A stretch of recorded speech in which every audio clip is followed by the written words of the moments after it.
Salut à tous, c'est Nico et Nico, et aujourd'hui on va vous parler du codex AdMech, qui est une armée que moi je joue personnellement, que j'apprécie beaucoup, mais qui est peut-être le codex le plus Le mal plus écrit. raté de toute la Vélice. En tout cas, à sa sortie, c'est une armée qui a beaucoup évolué, donc on va vous parler un peu de tout ça. Bon, on va commencer comme d'hab par les points forts du coup du codex AdMech. Alors déjà, le premier truc, c'est que c'est une armée qui a, mine de rien, pas mal de choix dans les rôles sur la table. C'est pas une des armées qui a le plus de fiches d'unité, même si elle est pas mal servie de ce point de vue-là par rapport à d'autres. Maintenant, pour le même rôle sur la table, vous avez plein de choix différents. Si vous voulez de l'infanterie qui tire, vous en avez, et vous en avez plusieurs. Si vous voulez des pièces plutôt à action, vous en avez plein. Si vous voulez des trucs qui bloquent le mouvement, vous en avez plein. Si vous voulez des trucs qui tirent contre les véhicules, vous en avez plein. Bref, il y a du choix, il y a de la variété, et donc vous pouvez construire des listes intéressantes et variées. Vous n'êtes pas obligé de rejouer les mêmes unités encore et encore et encore. Ça, c'est plutôt cool. Ouais, c'est même. En plus, ça donne un aspect esthétique sur table qui est génial. Ouais. Vous avez tout type de taille d'infanterie. C'est un style unique. On est sur du steampunk à mort. Ouais. Il n'y a pas d'autre armée qui lui ressemble dans 40K. On est vraiment sur un truc particulier.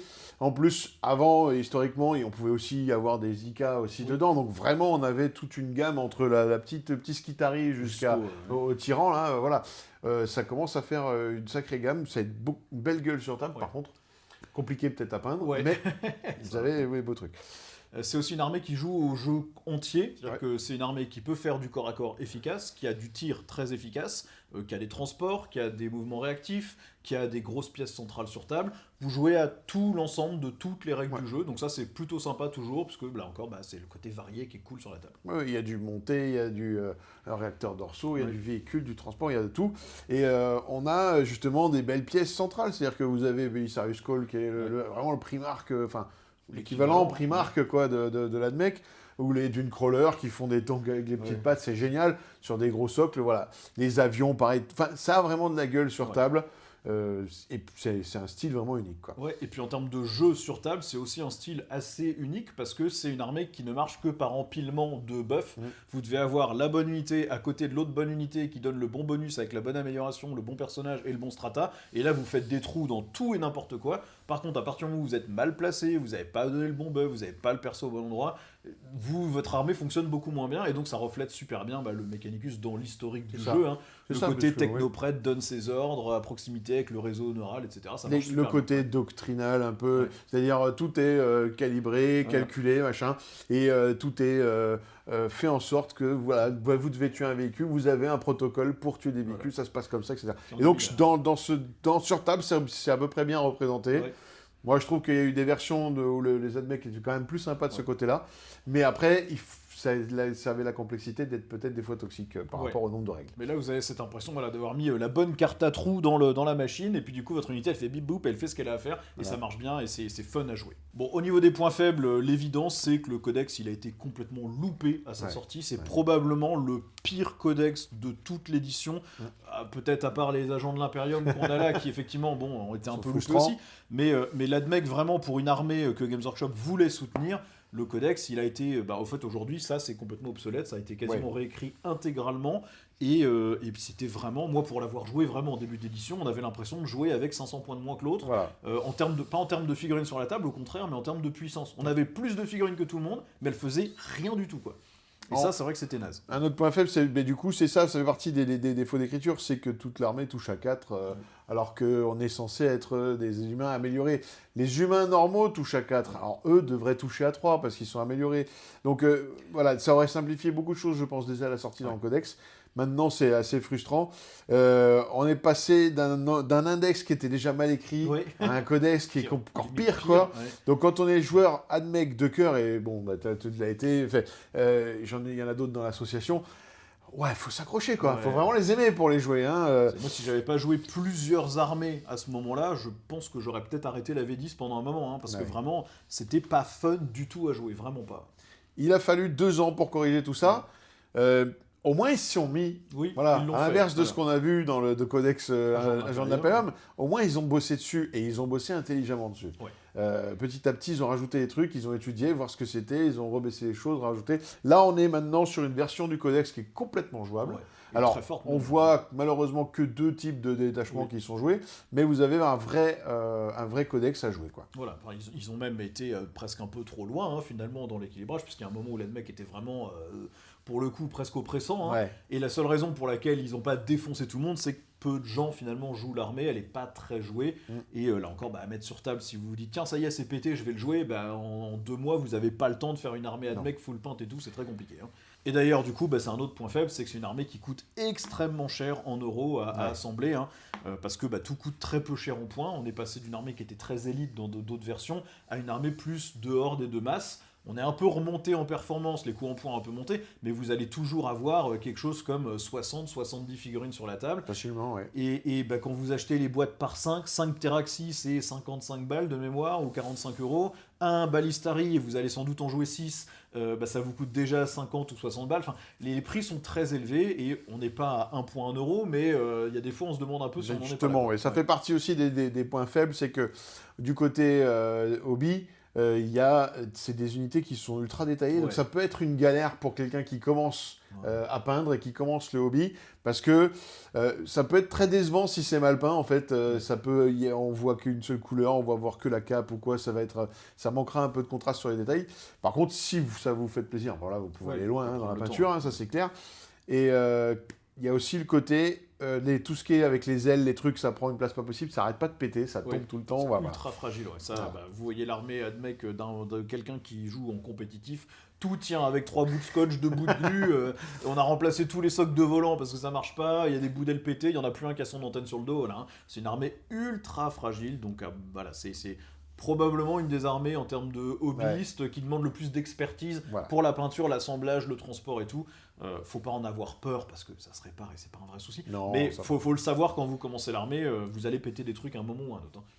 C'est ce qui fait que entre la peinture, le hobby, tout ça, voilà, c'est pas une armée qui est forcément accessible, elle coûte cher, elle n'est pas forcément facile à peindre, pas forcément facile à monter, donc elle est fragile. Donc voilà, si c'est votre première armée, soit vous aimez à mort le steampunk, c'est vraiment, ça vous a tapé dans l'œil, vas-y, allez-y, faites-vous plaisir, c'est pas si grave, hein, vous allez vous régaler quand même. Sinon, c'est une armée qu'on prend quand on a un peu plus de maturité dans ce type de jeu. C'est reflété par le style de jeu sur table d'ailleurs, hein, c'est pas une armée où tout est clé en main non plus. Quand vous lisez les fiches d'unité, il y en a pas beaucoup. Vous dites ah ouais la vache ça fait ça quoi. Il y en a quelques-unes, mais il y en a pas beaucoup. Et en fait, on commence à se dire ça quand on a additionné le bonus de la doctrine, le stratagème, le bonus de détachement, le perso. C'est là où on se dit ah oui là en fait ça fait des gros trous. Voilà. Mais à la base quand vous lisez le codex, vous dites attends c'est 90 points pour ça. C'est ça. La règle d'armée, du coup, elle est super narrative, super fluff, parce qu'en fait, vous allez choisir au début du round de bataille, donc attention, si vous êtes joueur 2, vous choisissez ça quand c'est votre adversaire qui joue, et vous allez choisir une parmi 2 doctrines. Vous avez la doctrine Protector, qui vous donne lourd sur toutes les armes de tir, donc si vous bougez pas, +1 pour toucher. Vous avez aussi +1 à la CT, et donc les deux se combinent bien, ça veut dire qu'il y a plein d'unités qui vont se mettre à toucher à 2+, si elles n'ont pas bougé, et en plus, si vous êtes à 6 pouces d'une unité ligne, vous allez gagner un -1 pour être touché au corps à corps. Donc en gros, c'est la doctrine que vous prenez pour recevoir. L'adversaire va venir vous impacter, va venir vous taper, vous n'avez pas envie de bouger, eh bien vous savez que vous n'allez pas bouger, vous allez tirer, vous allez vous prendre une charge derrière, mais l'adversaire aura plus de mal à vous tuer. En fait, c'est une règle d'armée qu'on va se mettre souvent d'accord avec l'adversaire pour lui dire de base, je prends celle-là de doctrine, et si je change, je te le dirai. Parce qu'en fait, au moins, c'est clair, c'est carré, parce que si vous oubliez de le déclarrer au début du round, et qu'après, le gars, il fait « Ah bah non, alors du coup, là, ça change tout. J'aurais pas fait ça. J'aurais pas fait ça, etc., etc. » Bon, voilà.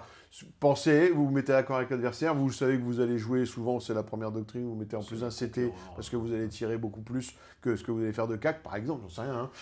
Ben voilà, vous lui annoncez ça et tout ça, et ça marche mieux. La deuxième doctrine que vous pouvez choisir, c'est la doctrine Conqueror, ça donne assaut à toute l'armée, ce qui ça est super fort, et en plus ça vous donne +1 à la CC, donc +1 au corps à corps, et ça se combine avec un +1 touche éventuellement du coup aussi, et à chaque fois que vous faites une attaque, si vous êtes à 6 pouces d'unité de ligne, vous avez aussi +1 à la PA, ça marche au corps à corps et au tir.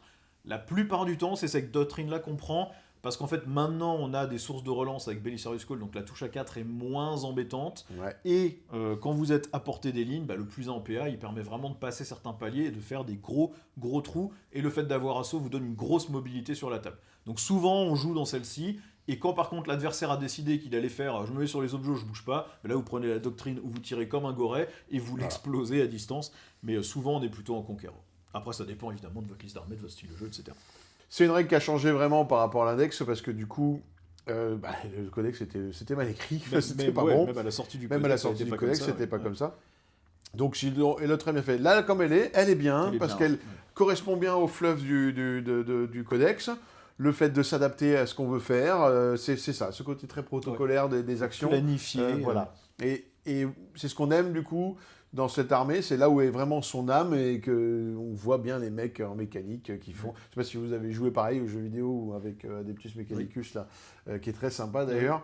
Vous avez ce côté très borné, même presque très psychorigide, surtout. Doctrinaire, voilà, vraiment. doctrinaire, et voilà. Bon, donc ça a été un des changements qui a été apporté depuis que le codex est sorti, puisqu'avant la règle c'était vraiment juste vous gagnez +1 pour toucher si vous tiriez dans la zone de déploiement adverse, ou vous aviez +1, enfin quand vous tiriez depuis votre zone de déploiement, ou vous aviez +1 PA quand vous tiriez dans la zone de déploiement adverse, ce qui fait que c'était des limitations vraiment prises de tête et très faciles à contourner. On a eu plein d'autres changements sur l'armée, on a Cole qui maintenant a une règle, une espèce de règle que vous prenez tout le temps à la place des autres, qui vous donne concrètement un serment de l'instant sans le +1 pour blesser.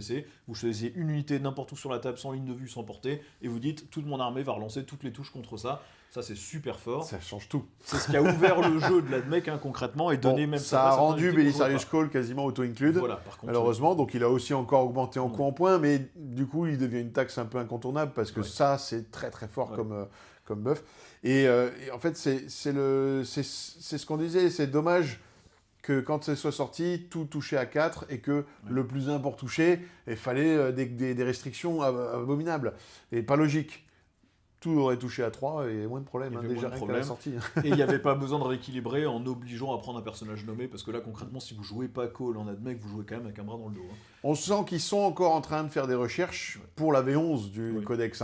On sent qu'ils testent et qu'ils savent pas trop comment orienter, ce qui est à leur crédit, parce que c'est vrai que il faut que ce codex il ait cette âme, donc, et pour l'équilibrer, pour faire en sorte qu'il soit digeste, parce qu'on se rappelle de la version 9 de la V9 où il y avait tellement d'empilation de règles sur une unité que vous disiez à votre adversaire oui vas-y fais ce que tu veux, je te fais confiance, puis vous lâchez l'affaire quoi. C'était imbitable complètement quoi. Donc pour pas arriver là-dessus non plus. Donc il y a un juste milieu à trouver, ils cherchent encore.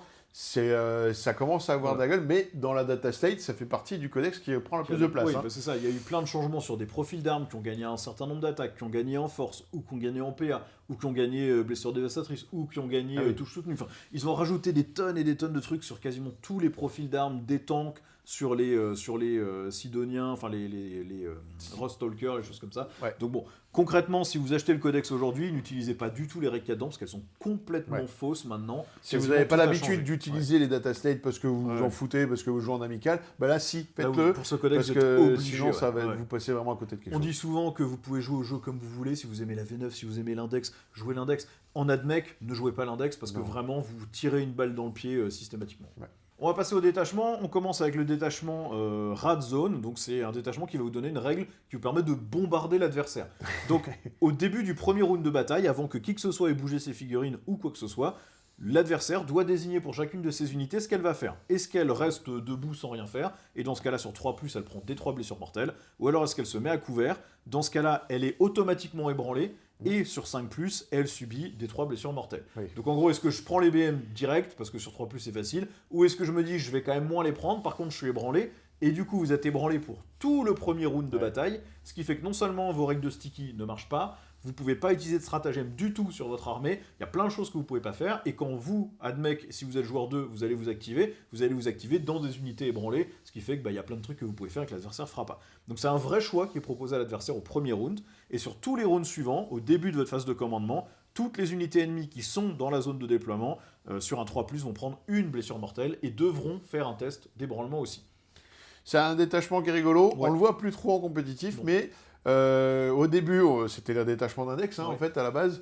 Mais au début, c'est ce que je disais, si Eddie nous regarde, c'est que moi, l'ADMEC vous faisiez plus de dégâts presque avec ses règles qu'avec son armée entière. Donc, bon, il y avait un problème. Là c'est vrai que ça propose des vrais choix. Il y a des armées qui ne supportent pas la blessure mortelle, même seulement des 3. Et qui ne peuvent pas se permettre d'être battle shock, enfin voilà. Et derrière, il y a des armées qui restent beaucoup dans leur zone de déploiement, beaucoup moins maintenant à cause des scénarios pour les objectifs. Mais avant, ça vous permettait vraiment de forcer l'adversaire à sortir un petit peu et du coup à venir sur vous dans vos lignes de vue, etc. etc. Bon, voilà. Moi, je me souviens d'une partie que j'ai faite en début d'édition avec ce détachement-là contre du Tyrannide, où j'ai dû faire quelque chose comme une vingtaine de blessures mortelles au total, parce qu'il y avait plein de monstres, plein d'unités. Et en fait, le gars, il a commencé, il avait déjà perdu des PV partout. Et puis, il y a une autre partie que j'avais fait contre les sorts de bataille, où je leur avais fait des blessures mortelles. Du coup, ils étaient tous en dessous de leur force de départ, et ils avaient tous plus 1 pour toucher. Là, c'était plutôt problématique pour moi. Bref, au niveau des améliorations, vous en avez une que vous allez prendre à chaque fois à 25 points, qui augmente la portée de votre bombardement de 6 pouces. Donc, c'est zone de déploiement adverse plus 6 pouces. Ce qui fait que là, vous commencez à bombarder, même sur certains objectifs du No Man's Land dans certains cas. Donc ça oblige vraiment l'adversaire à sortir de chez lui. Celle-là est vraiment bien. Vous en avez une pour 20 points qui donne discrétion sur l'unité du porteur. Ça, c'est au top si vous voulez jouer des castellans à moins 1 pour être touché, des cataphrons, moins 1 pour être touché, des choses comme ça.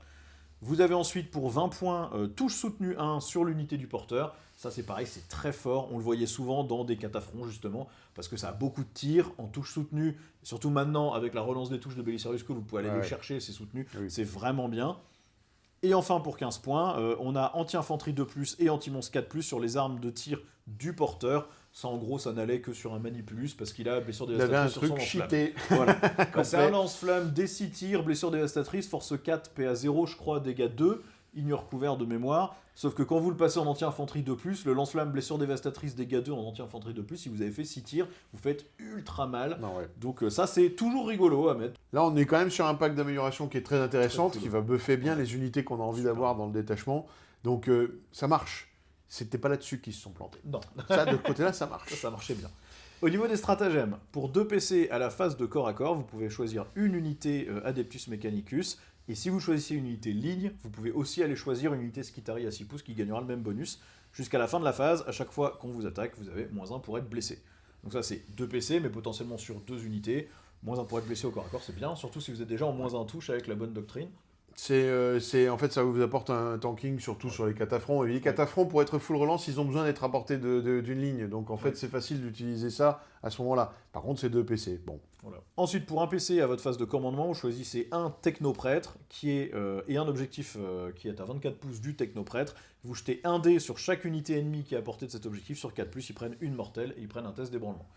Donc là, ça complète votre règle de détachement, mais bon, un PC pour peut-être faire une mortelle sur 4+, en fait, vous la prenez pour le test d'ébranlement, pour essayer d'empêcher l'adversaire de tenir l'objet à votre phase de commandement.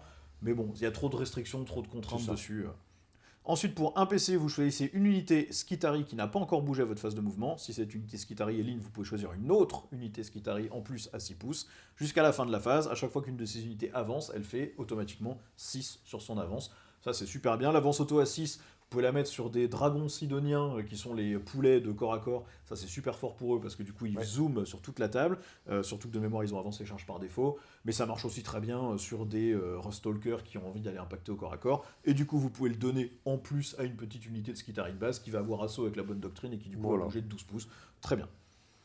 Ensuite, vous avez pour un PC à la phase de tir, vous ciblez une unité Adeptus Mechanicus. Là encore, si elle est ligne, vous rajoutez une unité Skitari à 6 pouces. Jusqu'à la fin de la phase, quand vous faites une attaque, vous pouvez relancer le jet de touche si vous attaquez une unité qui est dans la zone de déploiement adverse. Bon, ça c'est un peu trop situationnel pour être... Comme je disais, par rapport au nouveau scénario maintenant, il y a peu d'unités qui restent dans la zone de déploiement. Même au contraire, c'est une taxe. Souvent, on met le mec qui est sticky pour qu'il puisse se barrer derrière.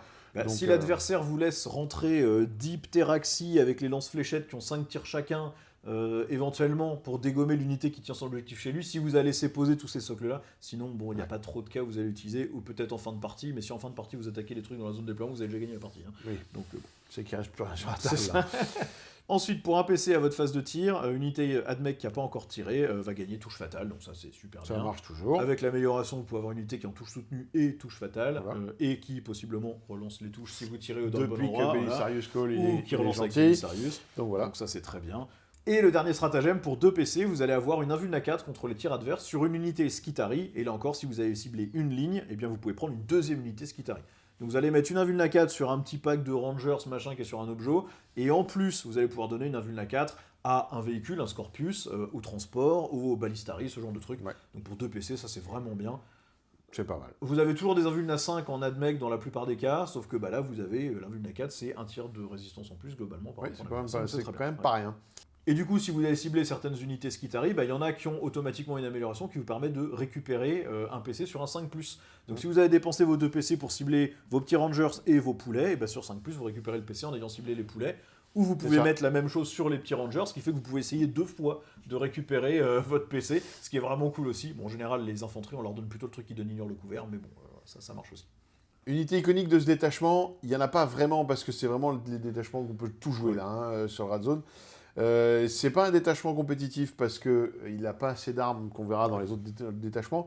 Par contre, en amical, ou parce que vous voulez vous faire plaisir et parce que vous avez plein de choses différentes à jouer, faites-vous plaisir. Celui-là, il est parfait.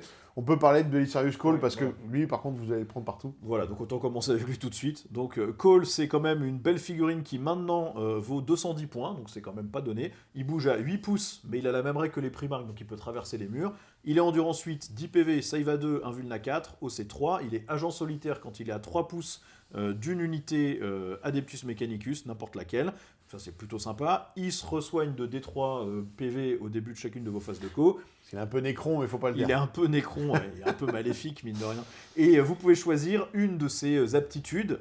Ça se choisit au début de votre phase de commandement. Vous en avez une qui est celle que vous allez prendre quasiment à chaque fois, qui est celle dont on a parlé. C'est globalement un serment de l'instant. Vous choisissez une unité ennemie sur la table, ça s'appelle la vengeance de la machine. Et vous allez gagner la relance de toutes les touches pour toute votre armée sur cette unité ennemie.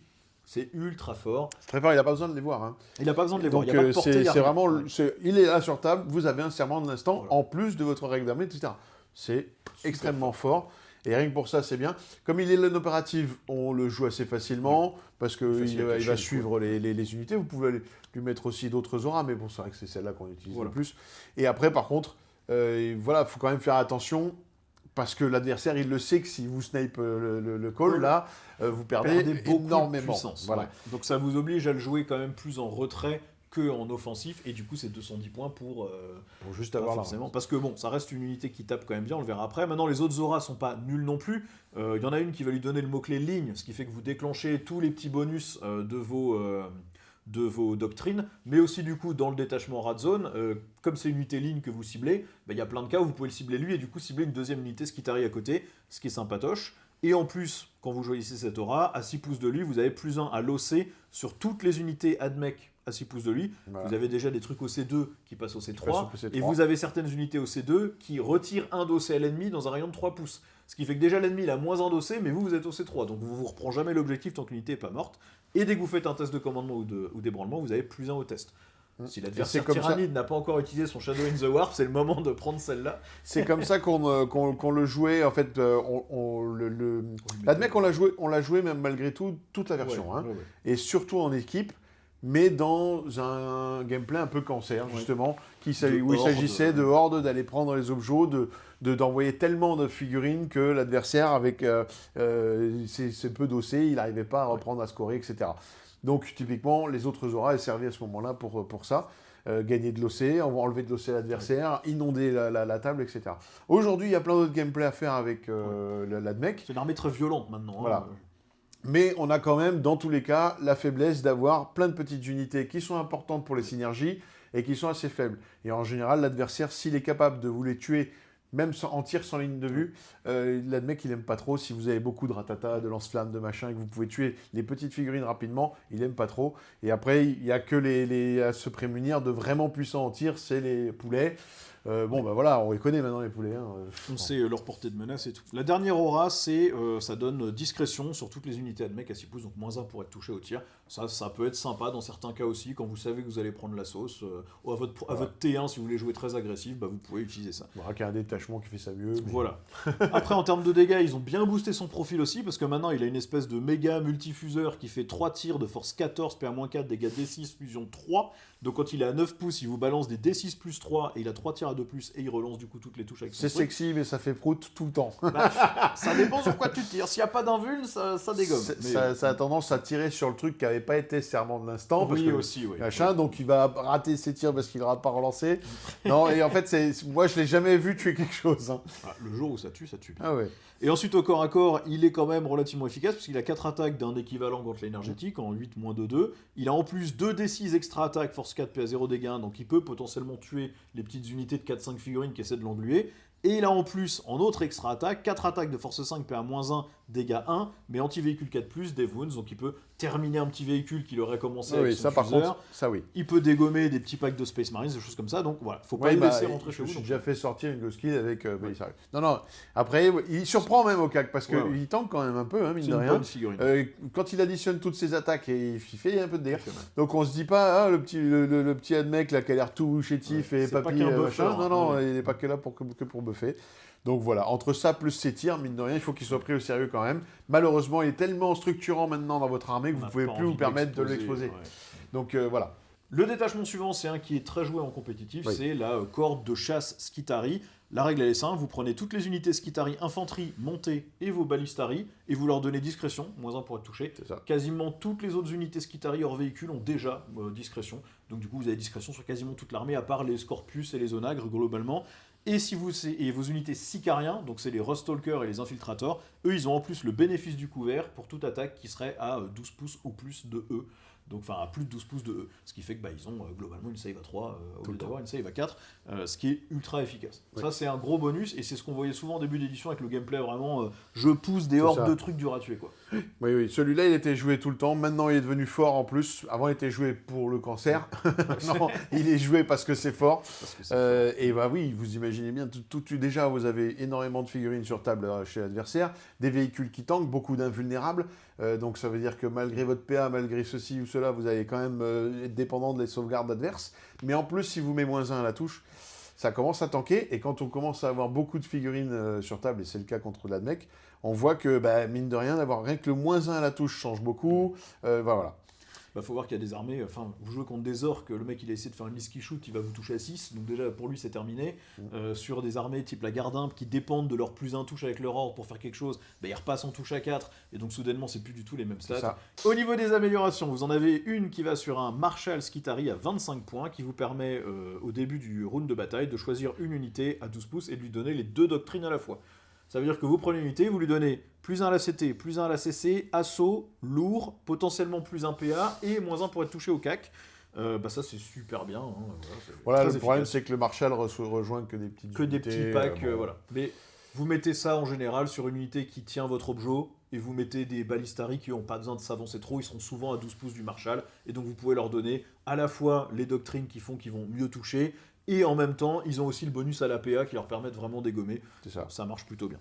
Ensuite, vous avez pour 20 points Infiltrateur clandestin. Ça va encore une fois que sur un Maréchal Skitarii. Le porteur et les figurines de l'unité gagnent Infiltrateur et Scout 6. Alors ça va permettre de suivre leurs copains, parce que vous amenez une ligne qui donne les bonus à chaque fois aux autres unités. Hein.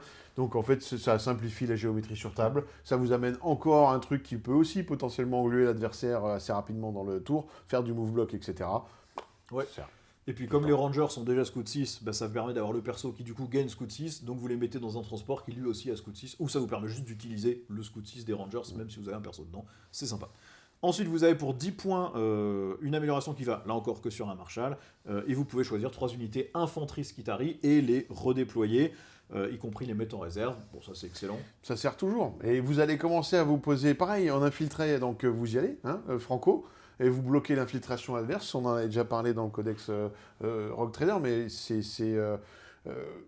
ça vous permet d'assurer déjà le milieu de table, en fait, hein, avec ce type de choses, sans vous exposer, parce que voilà, une fois que le déploiement est terminé, hop, vous les remettez ailleurs. Il faut voir que vous pouvez infiltrer un pack de 10 infiltrateurs qui sont sur des socles taille, je crois que c'est des socles enfin c'est des gros, hein, ouais. Et donc vous les déployez en ligne comme ça, avec 2 pouces entre chaque, vous pouvez boucher quasiment toute la table comme ça, et ensuite, au lieu de les laisser mourir bêtement, vous les reprenez, vous les recachez bien là où vous avez besoin. C'est super bien, ouais.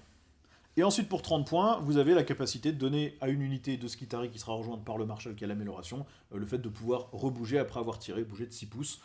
Celle-là, elle est sympa sur le papier. Maintenant, les tirs des Skitarii sont pas foufou, même avec des buffs. Non. C'est beaucoup de tirs sans PA, vous pouvez avoir ignore le couvert dessus, mais bon, pour avoir la PA, vous aurez la PA +1 si vous êtes dans la bonne doctrine, parce que vous êtes vous-même ligne, donc à portée d'une ligne, mais vous faites pas des gros trous, vous avez plein de petites armes spéciales, mais qui du coup touchent à 4 dans ce... De toute façon, on est sur un jeu où, là, sur une armée en tout cas, que vous ne pouvez pas tout cacher, hein, vous en avez partout, vous avez plein d'unités partout, et en fait, des fois, la meilleure façon de se cacher, c'est de donner plus de choix encore de cible à l'adversaire, donc c'est tout l'inverse. C'est qu'il faut tout exposer à un moment donné, et l'adversaire a tellement de cibles à gérer que il peut pas tout faire.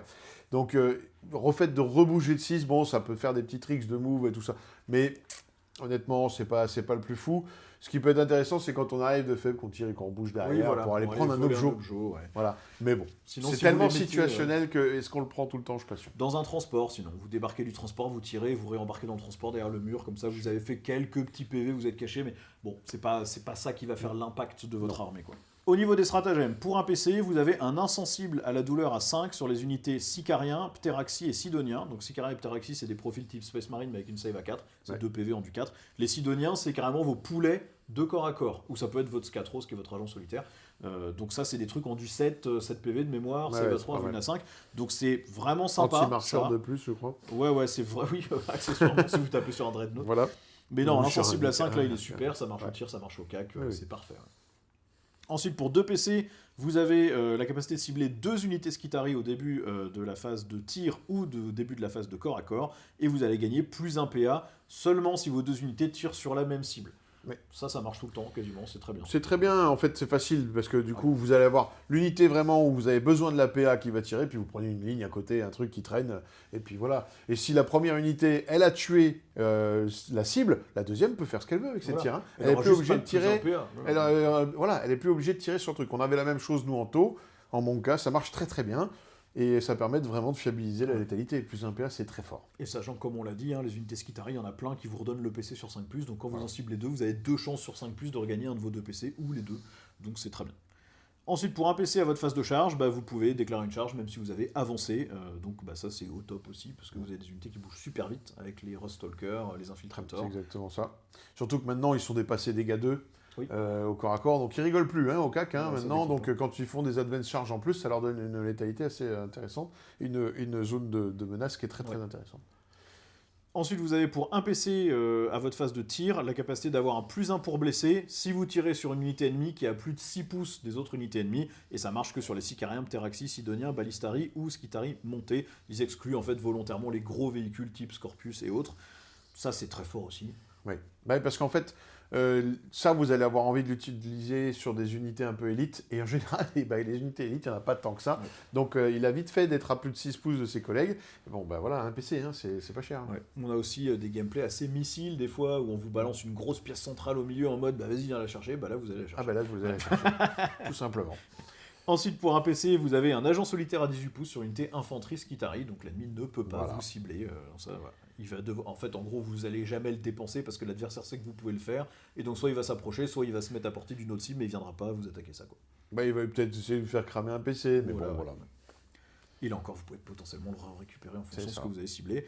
Et pour un PC, vous pouvez cibler 2 unités Sicariens ou une unité Skitari infanterie ou une unité Skitari montée à la fin de la phase de combat adverse, et vous les remettez en réserve s'ils ne sont pas en portée d'engagement, évidemment. Ça c'est pareil, très fort. Vous avez une armée qui va se faire lessiver, à force sur table, elle va finir par mourir. Le truc c'est qu'au début de la partie, c'est ça, vous prenez les objectifs pour les scorer, tout ça. Et des fois, vous vous faites enfoncer un flanc, justement, ça va vous permettre de repartir. Ou peut-être d'aller finalement, chez l'adversaire, il n'y a plus rien, il avait juste mis son sticky, vous allez rechercher ça. Voilà. Comment quadriller une table 5 tours, c'est chiant. Et ça, c'est le genre de stratagème qui force l'adversaire à devoir encore faire attention pendant les 5 tours. Sachant que vous avez des unités Skitari infanterie qui sont les Pteraxi, qui ont frappe en profondeur et qui peuvent retirer après avoir qui peuvent bouger après avoir tiré. Donc vous pouvez les reprendre, les replacer, ils tirent, ils rebougent et ils viennent remettre plein d'OC sur un objet, des trucs comme ça. Il y a plein de choses marrantes à faire avec ça. Alors les unités iconiques du détachement, on a, pour commencer, déjà la ligne, on peut y aller, c'est la base. Vous en avez besoin dans toutes vos listes de mecs, donc autant les courir maintenant. C'est le même profil de résistance, c'est mouvement 6 en du 3, sauvegarde à 4, OC2, invuln à 5. Vous avez 2 variantes, le Ranger ou le Vanguard. Le Ranger, il a Scout 6 et il a Sticky Objectif, donc ça c'est super bien pour aller sticky dès le début de la partie, un objectif du No Man's Land et être tranquille. Ça tire avec des équivalents de bolters qui ont 30 pouces de portée. C'est ça. Et puis ça a, comme toujours, vous avez une arquebuse qui est précision, qui est force 7, PA-2, dégâts 3. Vous avez un fusil à plasma qui, quand il est surchargé, fait 2 tirs, force 8, PA-2, PA-3, dégâts 2. Et vous avez un fusil arc qui fait un tir, mais rapid fire, un tir rapide à 15 pouces, qui est force 8, PA-1, dégâts D3, blessure dévastatrice et anti-véhicule 4+, donc qui vous permet d'aller chercher de temps en temps des petits PV. C'est toujours bon à prendre parce que l'unité coûte pas cher. Là, elle est discrétion. Ils ont une invul à 5. Ils sont 2 OC. Ça buffe Et les ça, autres voilà, autour, ça buffe les autres. Qu'est-ce qu'on demande d'autre à une ligne? Franchement, ça, c'est des super lignes, hein, vraiment. Hein. Il y a plein de codex, on aimerait avoir des lignes qui peuvent donner comme ça des bonus, qui peuvent en plus structurer la game. Là, c'est le cas. Les 2 variantes sont bien, hein, les Vanguard aussi, parce qu'eux, ils enlèvent le... les Vanguard, eux, ils font -1 à l'OC de toutes les unités ennemies dans les 3 pouces 2, sauf les véhicules. Donc en gros, si l'ennemi vous charge et que vous avez tanké, vous, il vous reste 3 figurines, vous avez 6 d'OC, et lui, il a -1. Ça peut mettre l'OC à 0. Hein. Donc si vous attaquez avec des figurines à OC 0, enfin OC 1, il est OC 0. Il reprend pas l'objectif et il fait rien. Il vous suffit qu'il reste un mec sur l'objet et il reprend pas potentiellement. Donc c'est vraiment bien. Et après au tir, c'est les mêmes profils, sauf que vous remplacez les bolters par des carabines force 3 anti-infanterie 4+. Voilà. On a ensuite les Pteraxi, où là encore vous avez 2 variantes de l'unité. On a la variante à lance-flamme, qui va avoir une relance des blessures quand ils attaquent sur les objectifs. Donc c'est la relance des blessures de 1 par défaut, quand ils attaquent un objectif, et c'est la relance de toutes les blessures s'ils sont à 6 pouces d'une ligne. Ceux-là, ils sont pas trop mal pour des tirs en état d'alerte, mais en général, on joue plutôt les autres. Ouais, qui sont les Skystalker, qui eux ont des armes, c'est des tirs de fléchettes, ils ont 5 tirs chacun, force 3, PA0 dégâts, et qui sont quand même pistolets, donc ils peuvent tirer dans le corps à corps. Leur avantage, c'est surtout qu'en fait, quand ils ont tiré, ils peuvent bouger flat 6 pouces, mais si leur mouvement leur permet d'arriver entièrement à 6 pouces d'une unité ligne, alors ils peuvent bouger de 12. Donc, si jamais vous avez vos lignes qui sont bien placées en cordon et que vous avez que 5 Pteraxi, c'est pas très compliqué d'aller les placer. Plop. En fait, c'est soit vous allez fait pas neuf, donc arriver à côté de l'adversaire, faire tous vos tirs de ratata, ça peut tomber un cordon, ça peut tuer une unité de scoring adverse. Piquer l'objet parce que vous allez prendre les 6 pouces pour ça et mettre de l'OC du coup sur l'objet adverse. Et voilà, et en plus vous en profitez pour move block, etc. Soit c'est l'inverse, vous voulez les garder et là du coup vous allez pouvoir vraiment reculer après avoir tiré de 12 pouces pour aller vous planquer et vous cacher derrière vos copains. Donc ça sert à tout. Ouais. Et puis il faut bien voir que si vous voulez jouer un gameplay où vous bloquez l'adversaire chez lui, vous avez 2 packs de Skystalker que vous avez déployés un peu planqués. Vous prenez la doctrine qui vous donne assaut, donc vous bougez à 12 pouces plus une advance. Vous tirez parce que vous allez forcément voir un bout d'aile, un bout de truc en ayant bougé encore de 6. De 15 pouces. Et vous rebougez encore de 6. Donc vous allez coller l'adversaire chez lui complètement. Et lui, pour sortir, il faut qu'il vous tue un cordon, endurance 4, 2 PV, invulnérable à 5, et potentiellement un insensible à 5 pour un PC. C'est ça. Donc il va avoir du mal à tous les tuer. Et là, vous pouvez en avoir quand même au total sur la table 3 unités de 10. Oui. Ça coûte pas si cher que ça, hein. Vous êtes à 150 points les 10. C'est même un peu là où le bas blesse, parce qu'en fait on aimerait bien qu'il soit plus élite et en avoir moins sur table, parce que la figurine c'est un enfer. Et puis vous affrontez des petits Eldar, de la Gardin, des machins comme ça, le pack de 10 il fait 50 tirs quand même, hein. Force 3, PA0 dégâts. Non, ça c'est une unité qui est très très forte, super et forte, qui est devenue très très... Et toujours vous êtes moins un bless, hein. Enfin moins un hit, touche, hein, toujours. Moins un touche, toujours, hein. Voilà. Et ensuite, on a les Sicariens, qui sont un peu vos cyborgs assassins. Donc vous avez la variante qui s'infiltre, ils ont la règle infiltrateur, ils ont déjà discrétion de base, et en plus ils forcent un test d'ébranlement sur toutes les unités ennemies au corps à corps avec eux, et en plus quand un test d'ébranlement est fait à 6 pouces 2, c'est un test qui se fait à -1 ou à -2 si vous avez une ligne à côté. Donc ils peuvent vraiment emmerder le monde à ébranler. De toute façon. C'est le même profil que les Pteraxi avec 2 PV en du 4. Ils sont déjà infiltrés, eux. Ils ont le même flingue, le blaster machin, et ils ont en plus au corps à corps le taser qui fait quand même 3 attaques force 6 par -1 dégâts, touche soutenue 2. Donc vous pouvez toucher à 3+ dessus, relancer toutes les touches avec call pour aller pêcher les soutenues 2.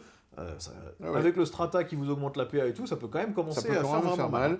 C'est l'autre version souvent qu'on voit maintenant là, parce que justement ils sont devenus un peu plus violents au CAC, et puis qui tuent du Space Marine. C'est ça.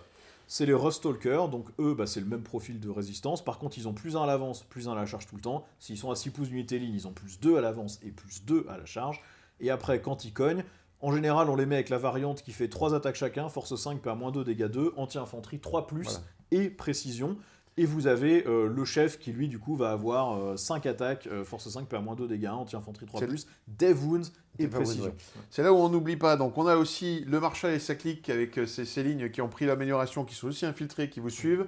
Là, vous avez une unité qui bouge déjà vite, qui peut bouger de +2, Advance +2, charge +2, parce qu'il y a la ligne qui a suivi. Vous allez avoir Advance et charge dans ce détachement. Avec une unité qui tape quand même, hein. Donc là on va vraiment chercher l'adversaire. Donc là on n'est plus que dans l'inondation adverse à bloquer l'adversaire. On joue là, là on va tuer du monde, là, le mec est obligé de gérer ça. Et là ils ont suffisamment de petits tirs à la con pour sortir un petit cordon qui gênerait et aller choper ce qui est derrière avec une charge à +2. Donc voilà. Sachant qu'en plus, ce sont des Skitarii infanterie, donc ça traverse les murs, et ça rentre aussi dans un transport. Donc si vous voulez les mettre dans le Scorpius, qui résiste à peu près comme un Rhino, bah vous pouvez gagner du coup 3 pouces de portée de menace quand vous débarquez. Enfin, il y a vraiment plein de trucs à faire, elle est vraiment bien celle-là. Ouais. Bon, la dernière unité iconique de ce détachement, mais qu'on va jouer dans tout... Iconique de tous les détachements. C'est vos Ballistari, c'est les poulets qui tirent.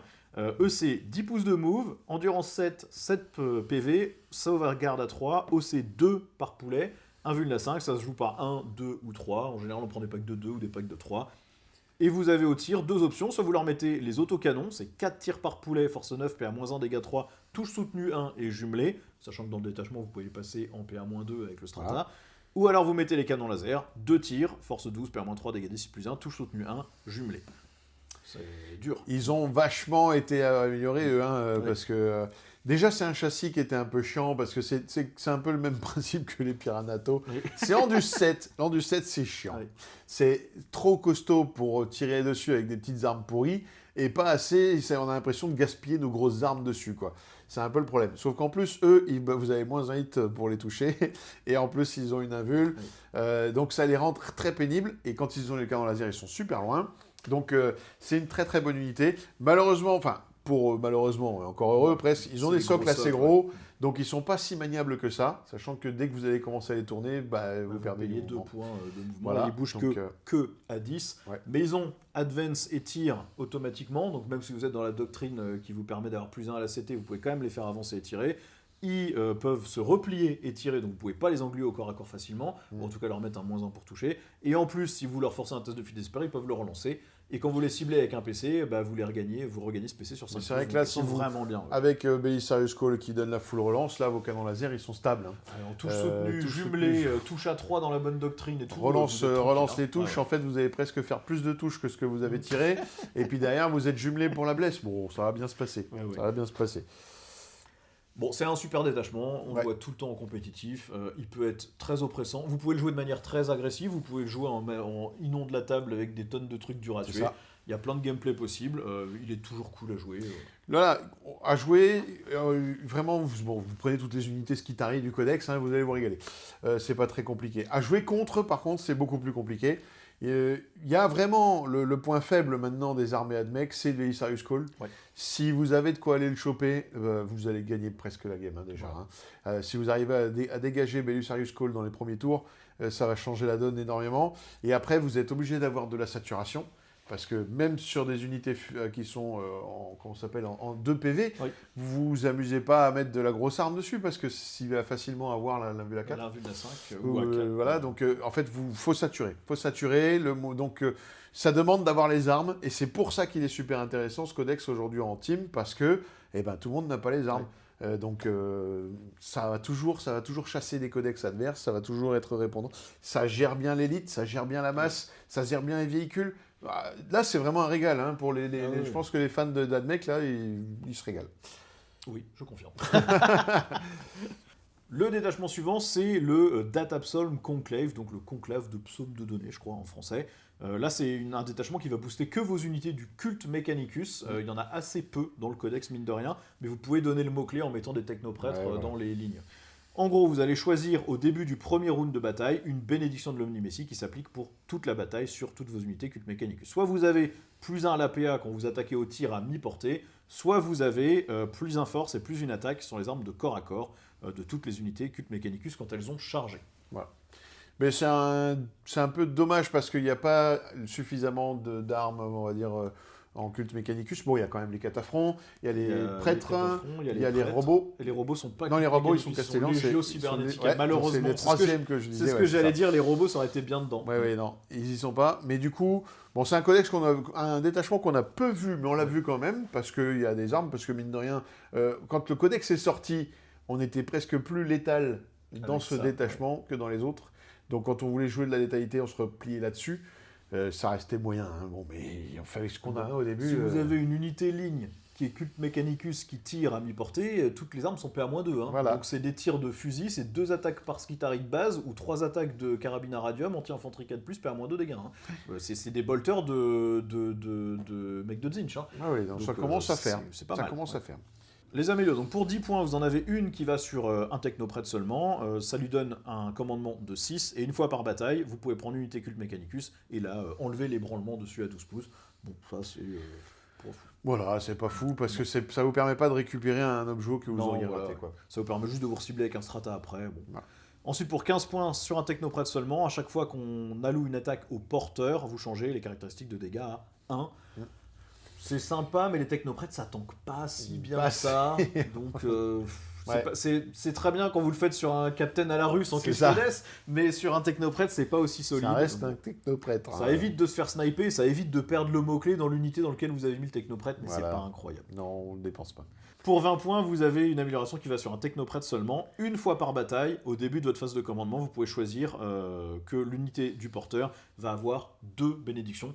Donc à la fois le plus 1 PA à mi-portée et C'est à ça. la fois le plus 1 force T'as- plus une attaque. Ça te permet de t'en servir sur les cataphrons parce qu'ils Ouais. peuvent tirer chat. Ils sont pas nuls au cac, hein, Les mine de rien. brochures, ils sont bien. Ouais. Et les technoprêtres aussi qui ont le Dominus, je crois, Ceux dessus. avec les mains qui font xx. Voilà. Mine de rien, ils ont quand même du tir, ils ont Ouais. quand même du cac. Et tout mis bout à bout, plus les stratas qu'on va voir après, ça peut donner Ça des peut choses faire des intéressantes. trous un peu, ouais. Et enfin, pour 25 points, sur une figurine technoprêtre, l'unité du porteur a combat en premier. Bah là, pareil, sur les mêmes unités, hein, Pareil, sur des technoprêtres, enfin des électroprêtres ou sur des cataphrons, bah, Voilà. c'est pas mal. Ouais. Ben, le pack de cataphrons qui tire ça même violemment, hein, on le sait, ça coûte une blinde, mais ça tire très très, très fort. Le mec déjà peut pas trop s'en approcher parce qu'il peut prendre des Overwatch qui font très mal. C'est clair. Quand on est full relance, ça On fait ça relance pique. avec des touches Mais, sautilles, potentiellement. mais en plus, quand il charge, vous tapez en premier avec des profils d'armes qu'on verra peut-être à la fin, mais qui sont pas déconnants du tout. Oui. Bon, non, ça c'est une bonne amélio. Au niveau des stratagèmes, on en a un pour un PC qui va vous donner un insensible à la douleur contre les mortels sur 4+, sur une unité culte Mechanicus. Ça c'est bien. Bon, c'est une arme à avoir, voilà.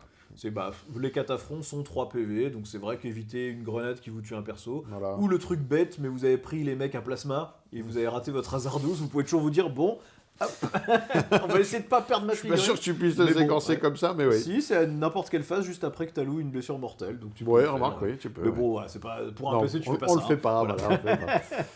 Ensuite, pour un PC, à la phase de CAC, vous ciblez une unité culte Mechanicus et vous lui donnez plus 1 pour blesser au corps à corps. Bon, ça c'est merveilleux. Ça, c'est très fort. Ouais. Les électroprêtres, je crois que c'est force 5 de mémoire, donc, ou les fulgurites c'est force 7, donc le plus 1 pour blesser permet de dégommer un peu. Ensuite, pour un PC, vous avez un combat en mourant sur 4+, sur unité culte Mechanicus, sympa aussi. C'est pas mal. Pour un PC, au début de votre phase de mouvement, vous prenez une unité culte Mechanicus et une unité ennemie à 18 pouces d'aile. Elle fait un test de commandement. Si le test est raté, elle a -1 pour toucher jusqu'au début de votre prochaine phase de co. Bon, c'est un test d'ébranlement, donc ça peut ébranler l'adversaire. Oui, voilà, ça peut, Ouais. c'est ça. On va faire. En fait, ça peut permettre aussi quand je fais des multicharges, d'éviter que l'adversaire il fasse, de pouvoir mieux séquencer en se disant, bah là-bas c'est bon, il est battle shock de toute façon, donc il pourra pas m'interrompre le combat au corps à corps, etc. On a quand même des bonnes armes hein, dans les stratas pour faire du cac, hein, donc c'est une arme en plus. Ensuite, pour un PC à votre phase de tir, une unité culte Mechanicus va choisir toutes les unités ennemies à 6 pouces. Vous allez jeter un dé. Sur 5+, ces unités vont prendre un des 3 blessures mortelles. Et ce sera sur 4+, si vous avez ciblé une unité électroprêtre. Voilà. Mais Donc DBM le en pack bulle. d'électroprêtres quand il est étendu, ça peut être grand, Ouais. donc ça peut faire un DBM un peu partout. Sur Ça- des 4+, Voilà, voilà. ça Pour peut un être PC, rigolo. pourquoi pas. Ça peut être rigolo. Ouais, c'est marrant. Ils font brrr comme ça. Et ensuite, pour un PC, une unité culte Mechanicus qui se fait attaquer au tir va avoir une invulnérable à 4. Donc ça, c'est au Bon, top. ça oui, c'est bien. Les cataphrons en invuln à 4, Ouais, ouais, c'est ouais. bien chiant à tuer. Voilà. Même les électroprêtres qui ont des saves pourris, c'est bien aussi. On voit que les stratagèmes sont quand même bons. Hein. Ce qui pêche un peu en fait dans ce détachement, c'est pas tant le détachement ni les règles, ça marche. Le problème, c'est les unités qui vont en profiter. C'est-à-dire que soit c'est les prêtres, et malheureusement, c'est des unités ultra glace canon. C'est-à-dire que ça sort, quand vous allez aligner les planètes, ça détruit n'importe quoi, et puis ça meurt. Voilà. Ou alors, c'est les cataphrons qui coûtent très cher. Donc, on ne peut pas se permettre d'en avoir trop. Du coup, ça fait que soit vous utilisez les règles pour quelques packs de cataphrons ou des prêtres qui vont mourir très vite. C'est ça qui fait qu'on le joue pas trop. Parce que sinon, sur le papier, ça marche. Hein. En fait, il manquerait pas grand-chose. Peut-être juste la capacité d'avoir un perso qui rejoint certaines unités Skitari et qui les passe en culte Mechanicus. Peut-être passer les Castellans en culte Mechanicus. Voilà, il y a quelque chose comme ça. Les petits robots. Là, les Castellans, ça ferait du bien de les avoir dans ce détachement. Oui, ou les prêtres qui soient un peu plus élites. C'est-à-dire qui soient pas des petits trucs qui croustillent et qu'on crève trop facilement. Voilà, des choses costauds qui tankent, peut-être même 3 PV, j'en sais rien. Fluffistiquement, les prêtres, c'est pas des rigolos, normalement. Donc là, je trouve qu'ils sont un peu en dessous. Une unité iconique. On va vous parler justement du catafron. Voilà. Vous en avez 2 variantes. Vous avez les brécheurs qui sont beaucoup plus chers, à 160 points les 3, 320 points les 6. Ou vous avez les destroyers qui eux sont à 105 points les 3 et 210 points les 6. La différence, c'est que le brécheur, il a une meilleure endurance, il est en du 7. Après, sinon, ça bouge à 5, c'est sauvegarde à 3, c'est 3 PV, un vuln à 6, non pas à 5 comme sur les Skitari. Ça n'est que au C1. Ils ont des socles assez énormes, donc ils sont infanterie, donc ils passent les murs, mais comme ils ont des socles très gros, le mouvement de 5 les abîme un peu. En fait, les 6 socles, ça fait presque... derrière une ruine, ça prend presque la place de toute la ruine. Et quand vous sortez, vous sortez juste. Il ne faut pas qu'on vous ait mis moins de haut move, parce que là, vous ne sortez plus. En armes, ils ont le choix entre le fusil arc lourd, qui a 2 tirs, mais tir rapide 2 à 15 pouces, qui est force 8, PA-2, dégâts 3, anti-véhicule 4+. En général, c'est toujours celui-là qu'on prend. Parce que sinon, vous avez le canon à torsion, sauf que lui, il est D3 tirs plus déflagration, et du coup, c'est trop aléatoire. C'est force 6, PA-2, dégâts 2, anti-infanterie 2+, donc ça peut laver quand même certains trucs, mais le D3 tirs fait trop mal pour le prix qu'on paye. En fait, vous allez quand même prendre le force 8 pour l'anti-infanterie de plus. De toute façon, en fait, vous allez blesser la moitié des tous les Space Marines à force 8 à 2+. Et dégâts 3. Donc, il n'y a pas photo. C'est beaucoup plus stable en nombre de tirs, et puis en plus, l'anti-véhicule fait que là, vous apportez une vraie puissance de feu, quoi. Et en plus de ça, vous avez du corps à corps sur cette variante-là. Donc en général, on les met avec les Hydraulic Claw, qui sont 2 attaques, 2 gantelets énergétiques, mais dégâts 3. C'est force 8, PA-2, dégâts 3, ça touche à 4. Vous avez l'autre variante, c'est 4 attaques, anti-véhicule 4+, force 5, PA-1, mais dégâts 1. Dégâts 1 donc, seulement, et puis le PA-1 fait que ça ne sert à rien, en fait, c'est ça le problème. Donc là, par contre, quand vous l'avez mis avec le plus 1 attaque, plus 1 en force, mine de rien, ça commence à faire un volume d'attaque intéressant. 3 attaques, force 9, PA-2, dégâts 3, ça te tape plus fort qu'un prince démon. Voilà, donc, par mec, on est d'accord. C'est moins d'attaque, mais... Et après, leur règle est ultra intéressante, c'est pour ça qu'on a quasiment joué que eux depuis le début de l'édition, c'est qu'ils gagnent une relance des touches à chaque fois qu'ils ont des lignes à 6 pouces 2, et s'ils n'ont pas de ligne, ils ont quand même une relance des 1. Donc ils sont indépendants de Belisarius Call maintenant, ils sont vraiment bien. Alors, on les joue quasiment plus parce qu'ils sont quand même très chers, mine de rien. Avec la létalité de fin de version, quand ils sortent, ils meurent. Même avec l'invul 4, même avec des Philopènes qu'on peut leur mettre, des choses comme ça, ça devient un peu juste. En début de version, ils arrivaient à tanker correctement et ils mettaient des Overwatch assez violents. Donc on s'amusait. C'était difficile à gérer pour l'adversaire. Là, maintenant, on va mettre plutôt des poulets, malheureusement, en général. Parce qu'en fait, même les poulets à autocanon, ils sont dégâts 3. Vous avez facilement une PA-2 dessus. Et donc vous avez 4 tirs par poulet, force 9, PA-2, dégâts 3. Donc canon laser, de toute façon, ça marche aussi bien, quoi. Voilà. Et sinon, l'autre variante, c'est les Destroyers, qu'on voyait plus du tout, mais qu'on recommence à voir de temps en temps parce qu'ils sont pas très chers.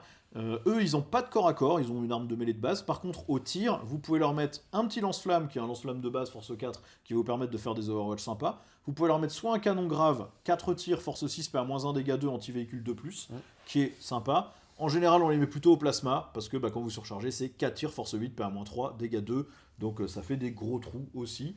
Mais il coûte pas très cher, donc c'est 105 points pour 3, 210 points pour 6, donc vous pouvez facilement mettre des petits packs de 3 qui gèrent bien le Marines, et qui vous ouvrent un peu le passage pour le reste. Là, par contre, évidemment, vous ratez un test d'Hazardous, il y en a qui sautent. C'est ça. Ça fait mal. Vous pouvez mettre un Dominus dedans qui leur donne un insensible à 5, mais ça commence à faire cher là pour le coup. Et puis ils font des tirs en état d'alerte sur des 5+. Donc eux n'ont pas de relance native, mais du coup avec Call, si la cible que vous aviez désignée vient vous chercher, les Overwatch sur des 5, avec les plasmas, ça fait peur. Au niveau des électroprètes, vous avez 2 variantes, vous avez les Corpus Cari et vous avez les Fulgurites. En général, on joue surtout les Corpus Cari. C'est des figurines qui crèvent en 2 secondes. C'est endu 3, c'est invuln à 5, c'est sauvegarde à 7, donc juste pas de save. OC 1. Ils ont quand même un insensible à 5 qui passe à 4 si vous avez mis un Dominus dedans. Et en gros, leur aptitude sur les Corpus Cari, c'est ça tire 3 tirs chacun, force 5, PA 0 dégâts, mais touche soutenue 2 et pistolet. Et c'est exactement le même profil au corps à corps avec touche soutenue 2 aussi. Et en plus, dans la phase de tir, tout ce que vous avez touché est choqué. Donc ils ont moins de move, moins de avance et moins de charge. C'est une unité qui coûte pas très cher. Vous en avez 10 pour 130 points. Non, ça va. Et ça vous fait quand même 30 tirs. Qui du coup dans le détachement potentiellement sont PA-1 si jamais vous avez pris cette aptitude là, ou au corps à corps, dans ce cas là c'est 40 attaques, touche soutenue 2, force 6, sans PA pour le coup, mais il y a tellement de saturation avec les touches soutenues 2 et des relances que... On va les jouer souvent avec le Dominus et on va leur foutre dans un transport parce que sinon à pied ils meurent avec n'importe quoi. Le Field No Pain A4 ne suffit pas, en fait ils sont mono PV donc ça finit par voler quand même. Hein.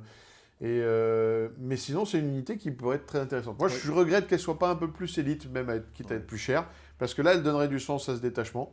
Là le fait qu'elle soit trop fragile comme ça, bon, ça se joue, hein. Franchement là on pinaille parce que ça se joue. C'est même viable, même compétitivement. Si vous maîtrisez votre codex, ça c'est viable. Mais voilà. La variante Fulgurite, elle, c'est seulement 2 attaques, force 6, PA-1, mais dégâts 2, avec blessure dévastatrice. Donc si vous avez chargé, avec le bon quantique, vous avez 3 attaques, force 7, PA-1, dégâts 2, des wounds, c'est pas mal. Mais leur aptitude, c'est -1 pour être blessé quand ils ont un personnage dans l'unité, et -1 pour être blessé sur l'unité en du 3. Les 3, ça change rien. Et vous allez mourir quand même. Oui. Et beaucoup trop vite. Et beaucoup trop vite. Bon, la dernière unité qui est toute récente que vous pouvez jouer, alors c'est pas une force de frappe monstrueuse, hein, mais c'est la petite kill team de Servitor. Elle coûte que 60 points. Vous avez pour ça 9 figurines, alors c'est pas des profils dingos, mais vous avez... 9 figurines à 60 points déjà. Déjà c'est bien. C'est pas mal hein, finalement. Vous êtes en du 4, sauvegarde à 4, 1 vuln à 6, 1 PV, et vous avez un mini perso, mais qui a pas le mot-clé personnage de mémoire, qui est en du 4, 2 PV, sauvegarde à 4. En fait, ce que ça vous donne surtout, c'est que c'est une unité qui peut faire des actions après avoir avancé, ou alors tirer à un tour où elle a commencé à faire une action. Donc ça vous permet d'avoir un petit truc à 60 points que vous balancez sur un objet pour faire une purification. 10 PV en sauvegarde à 4 pour 60 points, c'est avec en du 4 aussi, hein. Donc c'est très fort. Hein. C'est très très fort. Exactement, vous pouvez mettre n'importe quel perso technoprète dedans, mais vous n'allez pas le faire parce que ça sert à rien. Parce que le but c'est de garder l'unité à pas cher. Et au tir, vous avez un fusil lourd qui fait 1 tir, force 8, PA-2, dégâts 3, anti-véhicule 4+, tir rapide 1 à 15 pouces, donc bon, why not. Vous avez un bolter lourd qui est un bolter lourd standard, et ensuite vous allez avoir un melta, enfin un fuseur, et vous pouvez avoir aussi quelques lance-flammes, force 3. Donc il n'y a pas un potentiel de dégâts de fou, mais mine de rien, points, à 60 points. Ouais. Voilà. 60 points, 10 PV, en du 4, save à 4. Save à 3 en couvert. Avec les bonus ça marche parce qu'ils ont le mot-clé. Hein, ils ont le mot-clé du détachement. Ça marche avec tout le détachement. Donc non, c'est super utile. Ça peut bien compléter justement si vous avez manqué d'unités sur table parce que vous avez que 2 packs de prêtres dans des transports et 1 et 2 packs de cataphrons. Bah voilà, vous rajoutez des unités qui vont être là pour scorer. C'est très bien. Elle est très bien. Elle a été un peu sous-cotée, celle-là, l'unité, parce que, en fait, c'est comme beaucoup, comme ça, les petites kill teams qui sont sorties. Il y en a plein qui sont passés un peu inaperçus parce qu'elles sont que dans les kill teams. Ouais, et puis il n'y a pas vraiment de sortie. Bon, voilà. On se dit toujours unité d'infanterie pas chère, on admet, ou une petite unité à action, on admet que j'en ai plein. Ouais. J'ai mes cavaliers, j'ai des petits packs de 5 Teraxi, donc pourquoi je m'embête? Mais là, c'est vraiment moins cher. Ouais. Et mine de rien, le fait d'avoir avancé, d'avoir fait une action, ça vous ouvre des trucs de jeu rigolos. Voilà, ça vous permet de faire un locus T1. Bon, celui-là de détachement, on va passer vite, c'est le manipule d'exploration, c'est probablement le pire de tout le codex. Oui. Je pense, enfin c'est pas probablement, c'est le pire. Au début de votre phase de co, vous choisissez un objectif. Sur cet objectif, vous allez gagner la relance des touches de 1 quand vous attaquez dessus ou que vous êtes dessus. C'est tout, voilà. C'est votre règle de détachement. C'est ça. Pourri. Au niveau restrictif, oui. Je pense quand même on est au top du top là. Hein. Relance D1 qui est pas fou. Sur un objet sur la table. Alors, pourri. Vraiment pourri. Au niveau des améliorations, vous en avez une qui vous fait gagner un PC sur 4+, si vous êtes sur votre objectif désigné, donc ok, sur 4+, pour 15 points, on va pas en dire plus. Pour 25 points, vous avez une invulna 4 quand vous êtes sur votre objectif, ça va. Pour 20 points, vous avez plus 1 pour toucher quand vous attaquez une unité ennemie sur un objectif. Et pour 15 points, vous avez la possibilité de changer une touche ou une blessure ou une save en 6 quand vous êtes sur votre objectif. Voilà, on rappelle qu'en début de version, quand ça tankait encore un peu, on pouvait se faire des bastons où ça c'est mon objectif, je restais dessus, voilà. Du coup, ça pouvait... Aujourd'hui, non, on ne tient plus. Même avec une invula 4, même c'est un pack de cataphrons en invula 4 avec le Field No Pain A5 que vous avez mis sur un objet, il va sauter quand même. Le seul truc qui risque de tanker plus d'un tour, c'est le pack de 4 Castellans avec le Data Smith et l'invulna 4 si vous avez réussi à les amener sur l'objet avec un move de 6. Donc c'est un peu limité. Donc voilà. En termes de stratagème, bon, vous en avez un qui vous donne un sticky objectif après qu'on ait détruit votre unité, donc ça, bon, ok. Ensuite, pour un PC, vous avez une consolidation à 6 si elle vous permet d'atteindre votre objectif d'acquisition. Non, c'est trop de contraintes. Les autres, ils ont un PC, console à 10, 6, ben voilà, ça suffit. Souvent, c'est engagement et console à 6. Oui, voilà, ça suffit. Pourquoi plus de contraintes? Non, ça sert à rien. Pour un PC, ensuite, vous pouvez choisir un objectif à 24 pouces d'un technoprêtre que vous ciblez, qui n'est pas votre objectif d'acquisition, et ça devient votre deuxième objectif d'acquisition. Ça, vous avez besoin de le spammer. Dans ce détachement, tu es obligé d'avoir ça. Voilà. Et donc, tu perds un PC à chaque tour. Ouais, c'est un peu ça. Voilà. Et ensuite, pour 2 PC, vous avez plus 1 pour blesser quand vous attaquez une unité ennemie qui est sur votre objectif, mais seulement avec une unité qui a débarqué dans Transport à ce tour. Et donc ça va marcher que sur un pack d'électroprêtres ou de Rustalker, c'est tout. Voilà. C'est parce que c'est pas vos Skitarii de base qui vont aller faire ça. Et ensuite, pour un PC, une unité infanterie qui se fait attaquer par l'ennemi au tir. Et vous pouvez aussi choisir une unité... Enfin non, il vous faut aussi une unité fumée à 6 pouces, donc un transport potentiellement, et vous gagnez discrétion et couvert. Donc en gros, vous donnez la fumée à l'unité qui est à côté du transport pour un PC. Ok, sauf que ça donne pas... Enfin si, ça donne quand même le fumé au transport. Il y a quand même le stratagème générique qu'on oublie souvent, mais qui est à terre, là. Hein, voilà. C'est-à-dire... Et qui vous donne le bénéfice du couvert et voilà, c'est ça.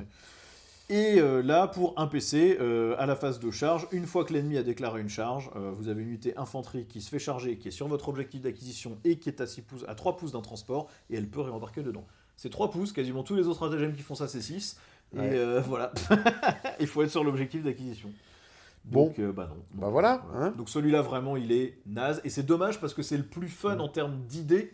C'est le côté, il y a de la techno sur ce truc-là, on y va, on va la choper, il est fun, il est cool, mais le détachement est nul. Voilà, niveau narratif, on peut se faire plaisir à se faire des petits scénars avec justement cette idée-là. Et surtout si vous faites une belle table où justement les objectifs sont représentés pas par des bêtes disques, mais par une console, un truc, etc. Un truc joli, là, vous vous faites un peu plaisir pour le narratif. Mais après, bon, sinon, pour le compétitif, là, vous mettez un handicap assez violent si vous jouez ce détachement quand même, il faut bien comprendre. Voilà. Sachant que l'unité emblématique du truc, c'est le transport, parce qu'il y a des trucs qui marchent bien avec les transports, le fumé et le truc. Et le transport, en fait, quand vous avez débarqué du transport, vous avez déjà la relance des blessures. Donc votre règle de détachement ne sert plus à rien. Ouais. Donc vous utilisez vos transports pour ne pas aller sur l'objectif d'acquisition, et du coup, vos stratagèmes qui ciblent les transports ne marchent pas. Là, donc, on le voit, le stagiaire Games encore. On le sait que c'est lui qui a écrit ça. Hein. On passe du coup au suivant, qui est la cohorte Cybernetica. On va passer relativement vite dessus, parce que c'est pareil, il a un handicap majeur. En gros, vous avez plus 2 au mouvement sur toutes les unités Legio Cybernetica, ce ne sont que vos castellans. Les gros robots. Et si votre unité n'est pas ébranlée, vous avez plus 1 à l'OC sur les castellans aussi. Alors, on voulait quand même quelque chose, ceux qui jouent à le mec, un truc avec les robots. On les aime, ces robots. Ils ont été pétés en V8, ils étaient encore très joués en V9. Là, on les voit plus du tout.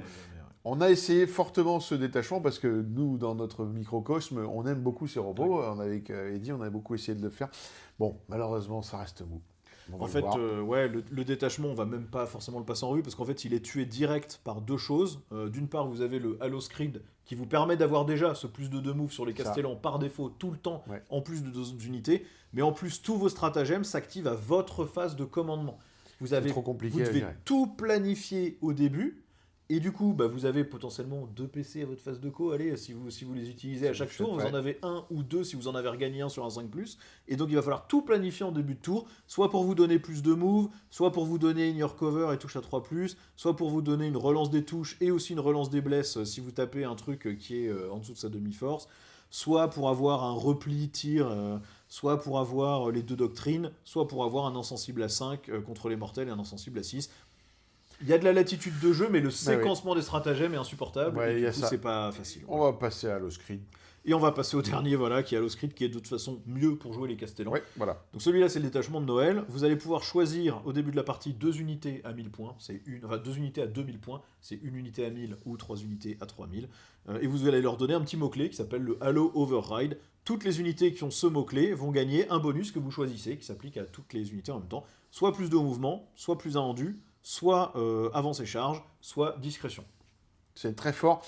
Et là, par contre, oui, on peut les jouer, les gros, les robots. Parce que plus de moves tout le temps, voilà. Donc c'est celui-là qu'on va utiliser. Celui-là de détachement, c'est le deuxième qu'on voit en compétitif. Globalement, c'est 50% de Skitarii, 50% de celui-là en compétitif. Donc moi, j'ai une préférence pour celui-là parce que Bon, les hordes de Skitari, Ouais. j'en ai marre. On l'a déjà beaucoup joué en début d'édition, en fait. Ouais, c'est tout, c'est ça en fait, c'est ce qu'on bouffait avant, puis c'était cancer, on le bouffait en mode cancer, donc maintenant le revoir en mode efficace, c'est encore plus frustrant pour l'adversaire, mais bon, ça va, j'exagère, je suis pinaille, mais je préfère celui-là, Ouais. je préfère jouer contre celui-là, et je préfère jouer avec celui-là. Au niveau des améliorations, vous en avez une, justement, qui va booster les Castellans. Vous mettez ça donc sur le Data Smith, qui est le personnage qui booste les Castellans. Et vous allez Vous lui mettez donner tout le temps. automatiquement le mot-clé Halo Override, ce qui vous permet du coup d'avoir un total de 3 unités qui ont le boost, les Castellans qui l'ont tout le temps, et 2 autres que vous choisissez. Vous pouvez évidemment pas lui redonner un autre bonus quand vous choisissez vos bonus. Ils bénéficient du même que tout le monde. Mais du coup, ils ont potentiellement plus de mouvements quand ils en ont besoin. Ensuite, pour 35 points, vous avez les 2 doctrines actives en même temps sur l'unité du porteur. Ça peut pas être un Data Smith, donc on peut pas le mettre sur les Castellans, Non. mais ça va souvent sur des cataphrons, Oui, voilà. parce qu'en général, c'est eux qui ont un perso dedans, de toute façon. Ensuite, vous avez pour 10 points, plus 6 pouces sur la portée des armes de l'unité du porteur, et quand vous faites des tests de high risk, vous relancez le jet de high risk.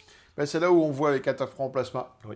parce que du coup, ça leur donne une portée super intéressante. C'est 42 pouces, je crois, du Ouais. coup. Ouais. Et là, par contre, on prend un pack de 6 de plasma. Et quand on relance les à risque, il y a faible chance qu'on ait un problème. Et si on a mis de toute façon le perso qui leur file le film de Dominus, pain, voilà. Même voilà. si on re-rate le à risque, Bah, on a, on a encore on globalement, va se sauvegarder, ce qui fait qu'on ne perdra pas une une figurine directe. Quoi. Ouais, c'est Voilà. vraiment bien celui-là. Ouais. Et c'est que 10 points. Pour 15 points, vous mettez sur un Dominus ou un Manipulus, donc un des 2 technoprêtres, et il va gagner plus 3 attaques et plus 1 dégât sur ses armes de mêlée. Donc bon, c'est rigolo. Ouais. Ça fait un technoprêtre Dominus qui est celui qui tape le mieux, qui fait 7 attaques, force 6, pas moins 2, dégâts 3. C'est marrant. C'est quand même pas Ouais. déconnant, cette attaque. Ça va. J'aurais bien aimé qu'on puisse le mettre sur le mec qui répare les véhicules, parce que lui, quand on tue un véhicule à 12 pouces, il s'énerve, il s'énerve. gagne des attaques. Donc là, il sera encore plus furieux. Ouais. Mais là, c'est pas le cas. Mais Bon. ça reste rigolo. C'est peut-être pas celle-là qu'on va chercher tout le temps, mais si vous avez envie de Non, faire un c'est- gros perso de CAC Typiquement, en avec fait, des électroprêtres, c'est les améliorations, comme c'est trop égoïste et que c'est un perso que vous n'allez pas envoyer au CAC de toute façon. Enfin, l'unité avec qui il risque pas d'aller au bah, CAC. ça peut être des électroprêtres, mais bon, ouais. Ouais, c'est pas pas très le détachement poussé. où vous allez peut-être les faire. Donc, Non. bon, voilà. Vous l'avez, pour rigoler. Au niveau des stratagèmes, vous avez un stratagème qui, pour un PC à la phase de tir ou de corps à corps, vous permet de relancer les blessures de 1. Et si vous êtes Halo Override, donc le petit mot-clé, vous relancez aussi les touches de 1. Vous voyez pourquoi on s'est pas attardé sur l'autre détachement. Voilà, Vous Là, avez déjà la relance des blesses de 1 pour un PC. Voilà. c'est ça. Et c'est tout surtout, le c'est temps. surtout vous allez profiter de la relance des as aussi à la touche. Parce que c'est là-dessus que vous allez l'utiliser. Voilà. Donc, non, un PC relance des as à la touche et à la blesse, c'est très fort. Super bien. Ouais. Ensuite, pour un PC, vous avez critique sur les 5, sur n'importe quelle unité Mechanicus au tir au corps à corps. Donc vos cataphrons en touche fatale avec le Manipulus, Bah, voilà. là, ça commence à sustain pas mal. Ça commence à être un peu violent, ouais. Je sais plus si c'est touche soutenue ou fatale, un des deux, mais en tout cas ça fait de la purée. Surtout avec la relance des touches de call.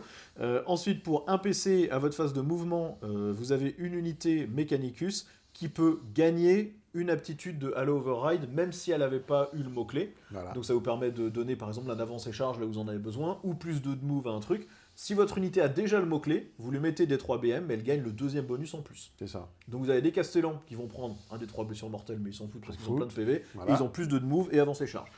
C'est rigolo. Ça commence à donner des options de jeu qui sont super intéressantes. C'est surtout ça qui est structurant après dans ce détachement. C'est qu'on va avoir avec un PC un truc qui va vous permettre non seulement d'avoir des bonus sur quelque chose qui n'était pas prévu à la base, donc ça ouvre vos options de jeu. Et sur les robots, oui, voilà, plus de remove, Ça fait dans des le charge, trucs ça commence à sympas, être sympa. Ensuite, pour un PC, vous pouvez cibler un transport Scorpius d'une Rider, là, le petit glisseur, et jusqu'à la fin du tour, dès qu'une unité débarque de cette figurine, de ce modèle après qu'il ait fait un mouvement normal, vous pouvez quand même charger.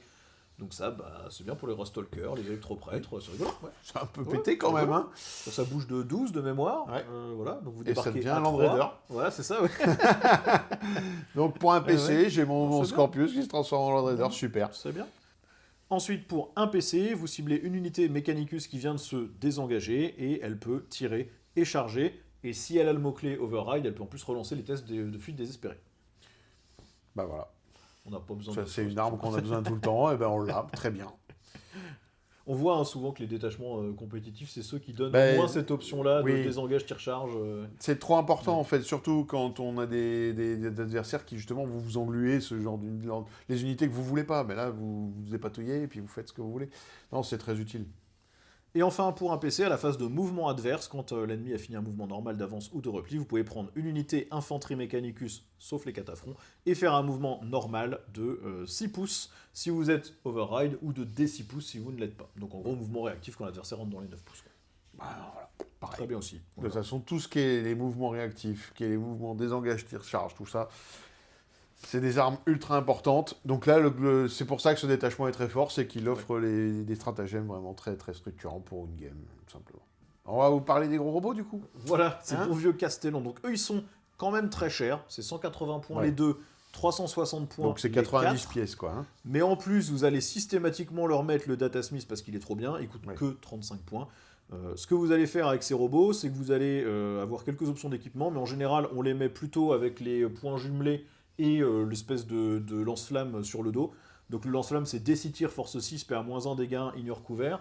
Et les points jumelés, c'est 4 attaques, force 12, PA-2, dégâts 3, jumelés. Qui Voilà. vont du coup facilement toucher à 3+, avec la bonne doctrine.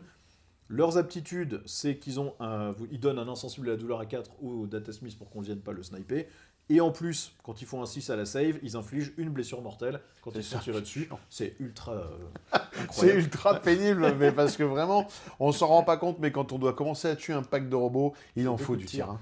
Bah, en Et fait, quand on joue tôt, on a que ça, on va C'est pas aller ça. taper au corps à corps. Mais il nous fout des BM en pagaille, c'est infernal. Et puis c'est quand même en du 9, 7 PV, save à 2, un vuln à 5, OC 2 chacun, ça bouge qu'à 6, mais du coup dans ce détachement ça bouge à 8.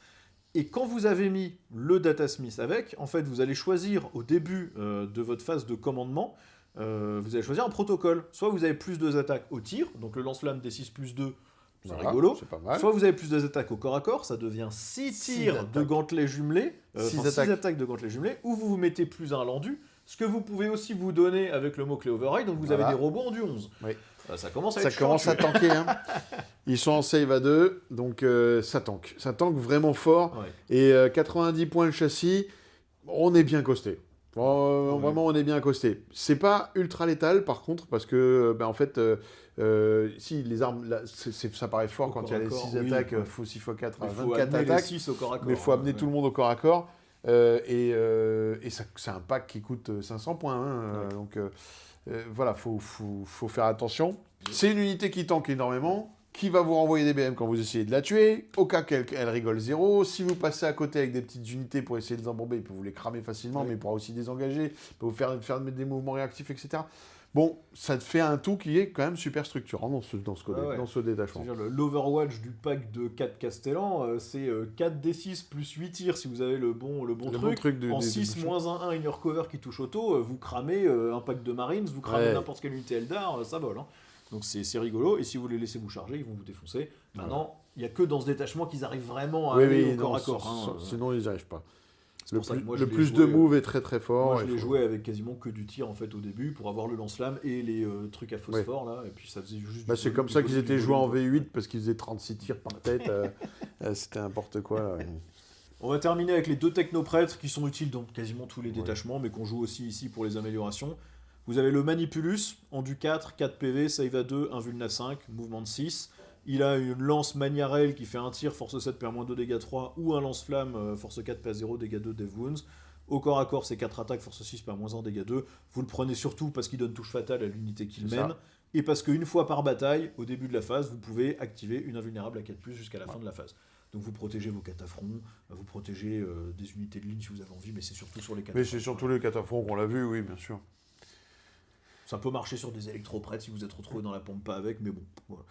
Le Dominus, c'est le même profil de base, sauf que au tir, c'est pas tout à fait les mêmes armes, mais c'est relativement anecdotique, c'est des armes à tir D3, force 6, PA-2, dégâts 2, c'est pas hallucinant. Au corps à corps, il tape un petit peu mieux, il est en PA-2 au lieu de PA-1.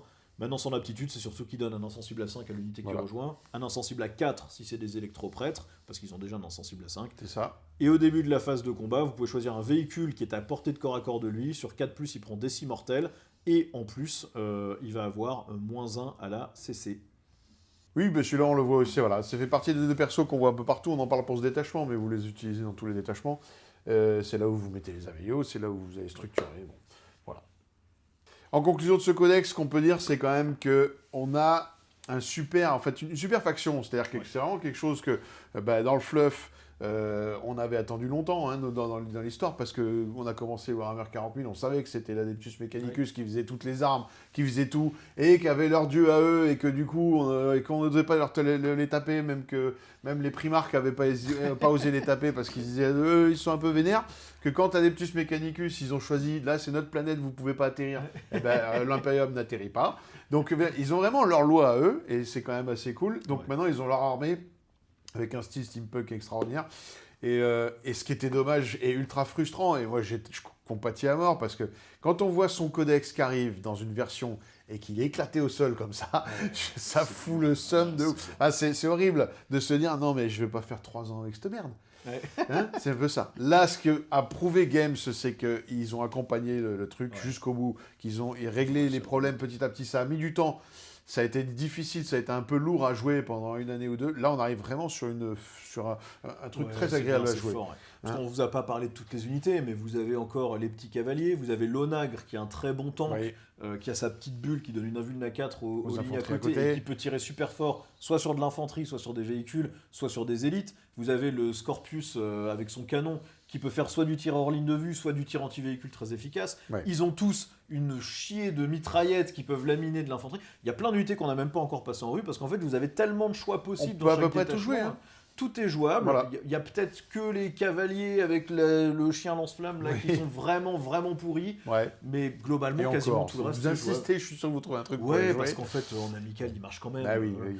Donc non, vraiment, c'est une armée qui a plein de potentiel sur table, qui maintenant a des règles qui sont fortes. Ça vous demande toujours de faire le truc de l'admec de j'empile, je calibre, je mesure et tout. C'est ça. Mais quand vous le faites bien, vous avez un truc qui cogne fort et qui est satisfaisant sur la table. Ouais. Bon voilà en tout cas pour cette vidéo et cette codex review AdMech, on espère que ça vous a plu, n'hésitez pas à regarder les autres codex review qu'on a fait parce qu'on en a un petit paquet, il doit y avoir une playlist quelque part qui traîne sur la chaîne.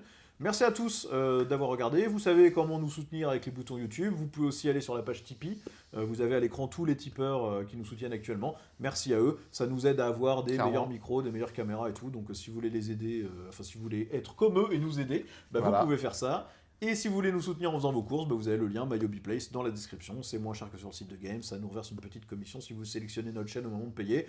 Et nous, ça nous aide toujours. Ça nous aide même beaucoup à faire tous ces contenus. Donc merci à tous d'avoir regardé. Et on vous dit à la prochaine pour une nouvelle vidéo. Ciao. Ciao.